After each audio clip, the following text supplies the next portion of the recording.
Mayroon ako dito 1 kilong kamuting kahoy. Nung binili ko siya, 1 kilo pa talaga yan.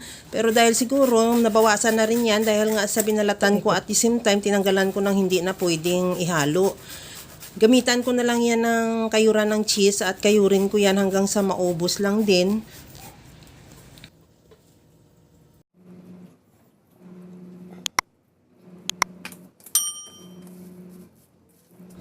Okay na tong ating kamuting kahoy. Maglagay na ako ng gata sa kawali. Bali 200 ml lang na coconut cream. Dahil konti lang naman yung 200 ml, dagdagan ko na rin ng 1 lata na evaporated milk. Pwede naman tubig lang idagdag mo, pero mayroon naman akong extrang gatas. Medyo malapit na siya ma-expired. Ilagay ko na rin para hindi masayang. At nilagyan ko na rin ng asukal.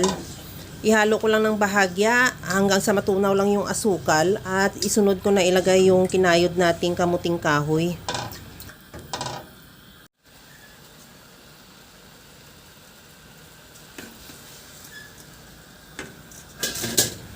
Binuksan ko na rin yung apoy.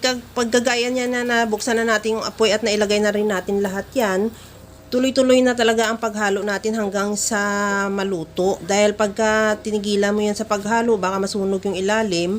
At maglagay din ako ng buko. Optional, kung wala ka namang available na buko, pwede namang hindi mo lagyan. Pero recommended ko rin siya dahil masarap din naman talaga pag may buko. At tuloy lang ang paghalo. Kagaya niya, no, maigi lang kasi non-stick yung kawali ko. Kaya hindi ako nahirapan masyado maghalo. Pagka ganito na medyo nabubuhat na natin ng buo, okay na yan, luto na yan. Ilipat na natin yan dun sa ating molder.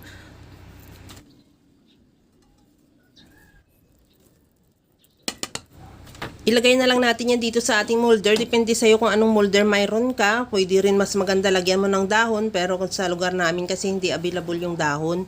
At saka natin yan iiba. Ginalagyan ng toppings na cheese. Pero ako hindi na rin dahil medyo kainin lang din naman namin. Pero kung gusto mo pa ng may cheese, mas masarap din. At pagkatapos yan, ready to serve na. Kaya mga kalasa, kung nagustuhan mo yung ating video, please like na lang at pakishare na rin sa inyong mga friends.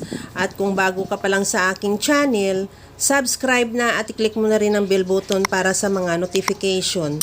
Tikman na natin yung ating kamuting kahoy na kalamay or suman na talaga namang tamang-tama lang yung asukal na nilagay ko ng 1 cup. Dahil hindi siya matamis, hindi rin siya matabang. Masarap talaga sa pang dessert at pang merienda. Kaya mga kalasa, alam ko kayang-kaya mo tong gawin dahil sa sobrang simple at napakadali niya lang lutuin. Kagaya lang lagi sa sinasabi ko na wala namang hindi marunong magluto basta sa simpleng paraan lang. Hanggang sa muli mga kalasa, thank you for watching. Bye-bye!